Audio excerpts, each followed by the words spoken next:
یاد رکھو جس طرح اولاد ہونا نعمت ہے اس طرح نہ ہونا بھی نعمت ہے، بلکہ جس کی نہ ہوئی ہو یا جس کی ہو کر مر گئی ہو اس کو اور بھی زیادہ شکر کرنا چاہیے کہ اس میں اللہ کی پتہ نہیں کیا مصلحت ہے، اللہ نے ہمیں بڑی کسی آزمائش سے بچا لیا اور ہر حالت میں اللہ سے رہنا راضی ہے۔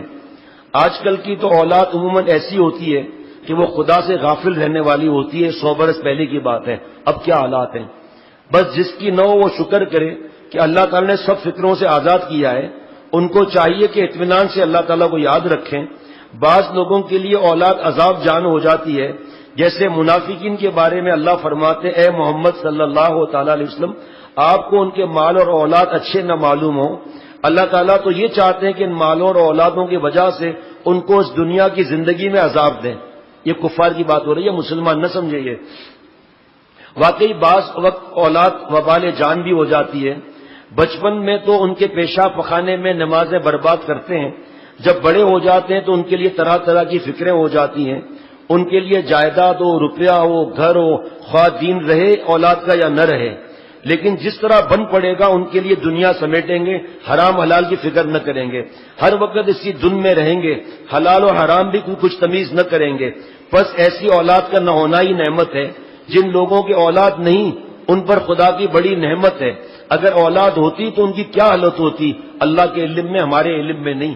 جن کو اولاد نہیں ملی اولاد مانگیں، اولاد کے لیے صلاۃ الحاجات پڑھیں، ڈاکٹری کا علاج کرائیں اور وظیفہ بھی لیں، لیکن جب اولاد نہیں ہو رہی، جب تک نہیں ہو رہی اللہ ہم آپ کا حالت میں شکر ادا کرتے ہیں، تو جب شکر کریں گے اللہ نعمت اور دیں گے۔ فرمایا کہ آپ کو خوب یاد ہوگا کہ حضرت تھانوی رحمۃ اللہ علیہ کی ہے کتاب یہ تربیت اولاد، میں کسی کو نہیں دیتا، مشکل سے ملتی ہے۔ آپ کو خوب یاد ہوگا کہ خضر علیہ السلام نے جس لڑکے کو قتل کر دیا تھا اس کے لیے اور اس کے والدین کے لیے اس میں بڑی مصلحت بھی تھی۔ مصلحت معلوم نہیں کرنا چاہیے کہ اولاد نہیں ہو رہی، مصلحت معلوم کرنے سے ہم اللہ سے دور ہو جائیں گے۔ ہاں بورنگ کر رہا ہو ایوب صاحب تو اور بات ہے، تو اگر کوئی مصلحت اللہ والے بتا دیں تو ٹھیک ہے، ہم پیچھے نہیں پڑیں گے۔ اب آج کا مجلس ختم ہو رہی ہے آہستہ آہستہ۔ روایت سے معلوم ہوتا ہے کہ اس لڑکے کے قتل ہونے کے بعد اللہ تعالیٰ نے اس کے والدین کو ایک بیٹی دی،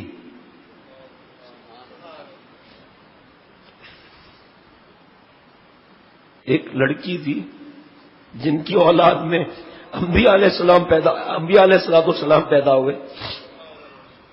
تو بتلائیے اگر آپ کے لڑکا ہوتا اور ویسا ہی ہوتا جیسے وہ لڑکا تھا جسے حضرت خضر علیہ السلام نے مار ڈالا تھا اللہ کے حکم پہ، تو کیا آپ ایسا کر لیتے؟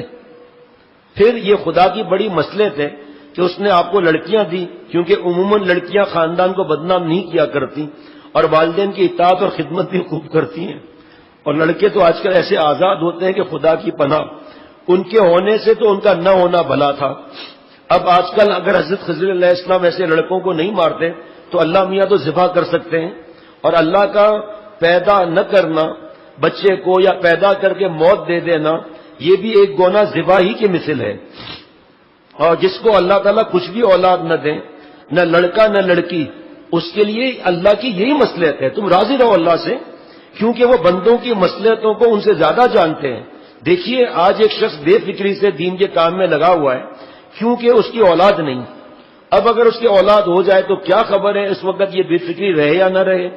اولاد کے ساتھ ہزاروں فکریں لگی ہوئی ہے۔ ارے بابا جب تک اولاد نہیں ہوتا میرے دوست آؤ دین سیکھو، اپنا پڑھائی کرو، نوکری کرو، اللہ کی محبت سیکھو، میری ماں بہن بہو بیٹی مشورہ کر، مدرسہ نزدیک ہے مرد اس میں نہیں ہے، دستکاری نزدیک ہے اس میں کوئی مرد کا کوئی واسطہ نہیں ہے، اب تم اپنے گھر کے اندر ہی دین سیکھو، شیخ سے پوچھو، اپنے گھر میں بچیوں کا مدرسہ کھول لو، اپنے گھر میں بچیوں کو کھانا پکانا سکھا لو، ہے نا؟ یہ بھی تو بچیوں کو کھانا پکانے سیکھنے آئیں گے۔ اب تم شیخ سے تعلق مضبوط رکھ کر ان کو دین کی محنت کرو، ان کے برقعے میں لاؤ، ان کو فیشن سے بچاؤ، تو تمہارا تو فارغ ہونا تو جنت بن گیا بھائی۔ اور جس کو اللہ کوئی نعمت یہاں نہیں دیتے اس کے درجات اتنے بلند ہوتے ہیں کہ ہم آپ سوچ نہیں سکتے، اور جنت میں ایسی ایسی نعمتیں دی جائیں گی جو ہمارا آپ تصور بھی نہیں کر سکتے، تصور بھی نہیں کر سکتے۔ یہ کیا رونا پیٹنا، بے صبری، ناشکری، اس کی اولاد ہمارے اولاد نہیں، بھائی فی الحال تو اولاد نہیں نا، ابھی 16 سال کے بعد 2 بیٹیاں ہوگی، ایک کو ڈاکٹر نے منع کر دیا تھا کبھی اولاد نہیں ہوگی، تمہاری یہ سسٹم نہیں ہے، دوسرے سال پھر 2 بیٹیاں ہوئی، 4 بیٹیوں کی اماں بن گئی، ابا بن گئے. اب یا اللہ آپ نے 4 دے دیے، اللہ ایک ایک کر کے دیتے. یا اللہ یہاں بھی کوئی ایک چین نہیں ہے جناب. چین اطمینان صرف اللہ کی رضا میں ہے، اللہ کی فرما برداری میں.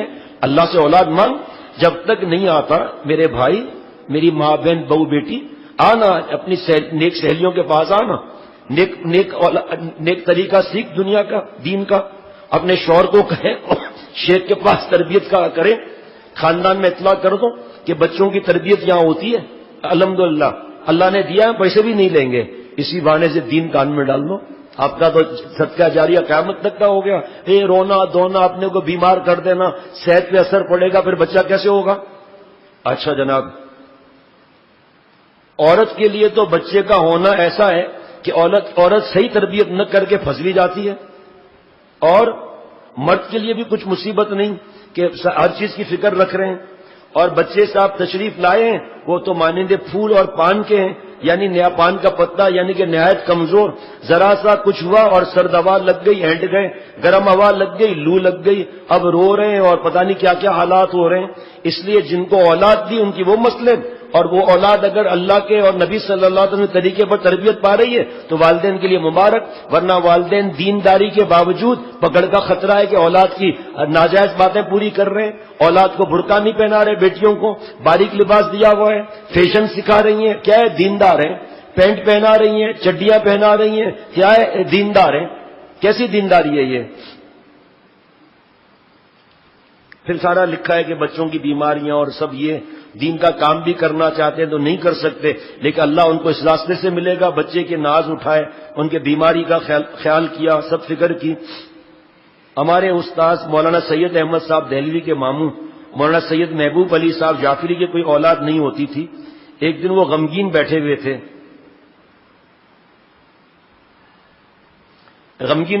تھے، یہ ان کے لڑکپن کا زمانہ تھا.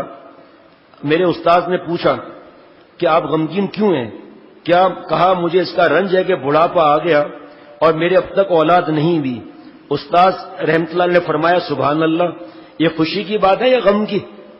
کاش یہ سمجھ میں آ جائے. انہوں نے کہا کہ یہ خوشی کی بات کیسے ہے؟ فرمایا یہ تو بڑی خوشی کی بات ہے کہ آپ کا خاندان میں آپ ہی اصل مقصود ہوئے اور آپ کی تمام آبا و اجداد مقصود یعنی ذریعہ ہیں، بخلاف اولاد والوں کے کہ وہ خود مقصود نہیں ہے بلکہ ان کو تو غم کے واسطے پیدا کیا گیا ہے. دیکھیے گیہوں کے 2 قسم ہوتے ہیں، ایک وہ جن کو کھانے کے لیے رکھا جاتا ہے، دوسرے وہ جو بیج کے لیے رکھے جاتے ہیں. تو ان دونوں میں مقصود وہ ہے جو کھانے کے لیے رکھا جاتا ہے. کھیت بونے سے مقصود یہی گیہوں تھے، اور جس کو بیج کے واسطے رکھتے ہیں وہ مقصود نہیں بلکہ واسطہ ہے مقصود کے. اسی طرح جس کی اولاد نہ ہو، آدم علیہ السلام سے لے کر اس وقت تک کہ ساری نسل میں مقصود وہی تھا، اور یہ سب آبا و اجداد اس کے وسائل اور ذرائع تھے. اور جن کی اولاد ہوتی ہے وہ خود مقصود نہیں ہوتے بلکہ بیج کے لیے رکھے گئے ہیں. تو یہ واقعی یہ تو علمی مضمون ہے.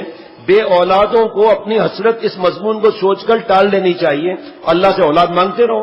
اور اگر اس سے بھی حسرت نہ جائے تو دنیا کی حالت دیکھ کر تسلی کر لیا کریں کہ جن کی اولاد ہوتی ہے اور پھر وہ تربیت میں گڑبڑ تو کس مصیبت میں گرفتار ہیں، اور اس سے بھی تسلی نہ ہو تو سمجھ لو کہ جو خدا کو منظور ہے وہی میرے واسطے خیر ہے.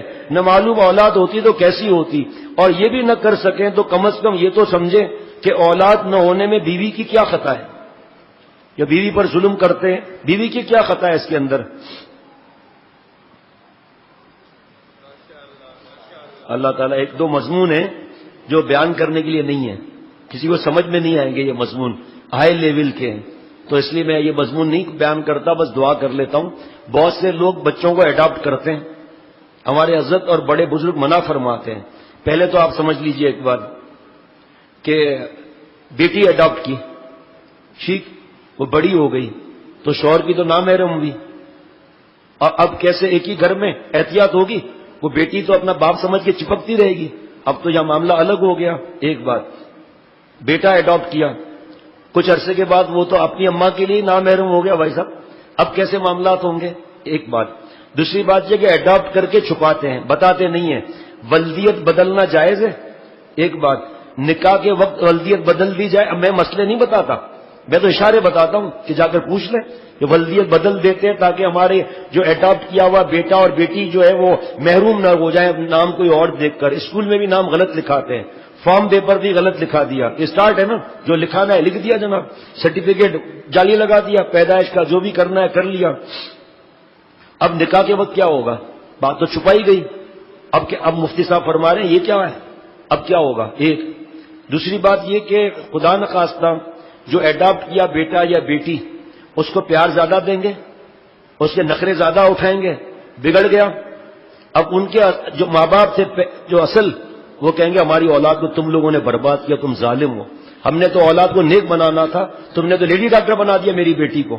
ایک بہت سی جگہ بات چھپائی جاتی ہے, اچانک کھیلتے کھیلتے 10-11 سال کی بچی کو, کیا تمہارے ماں باپ یہ تھوڑی ہے, تمہارے ماں باپ تو وہ ہیں, تم سے جھوٹ بولا گیا ہے, ٹکڑے ٹکڑے دل ہو گیا. اب وہ دوراہے پر بیچاری آ کر کھڑی ہو گئی, دل ٹکڑے ٹکڑے ہو گیا.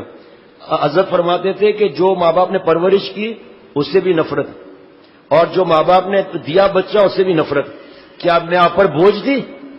اب عمر بڑھ رہی ہے نا, 10-15 سال 18 سال ہو گئے, میں آپ پر بوجھ دی جو آپ نے حوالے کیا ان کو؟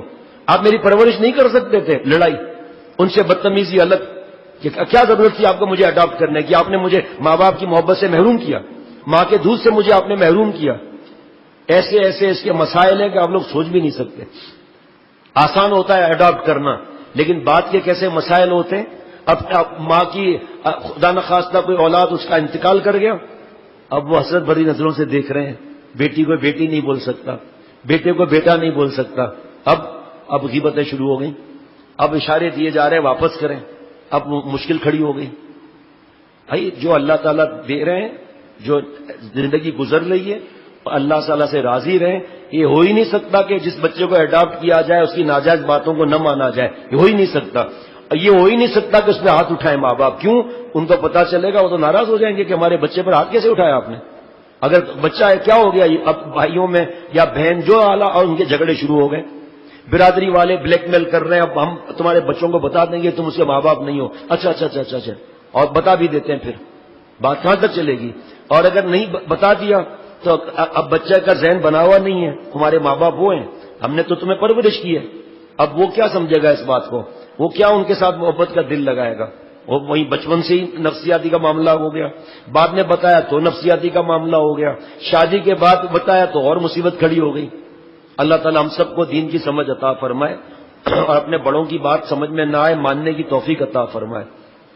اب بازار بیٹی کو ڈاکٹری میں داخل کرا دیا, لڑکوں کے ساتھ داخل کرا دیا, ذہن دینی تھا بدل گیا. اب وہ دوسرے ماں باپ رو رہے ہیں کہ ہمیں بیٹی کو پڑھانا ہی نہیں تھا یہاں. اب وہاں آپس میں جھگڑے شروع ہو گئے.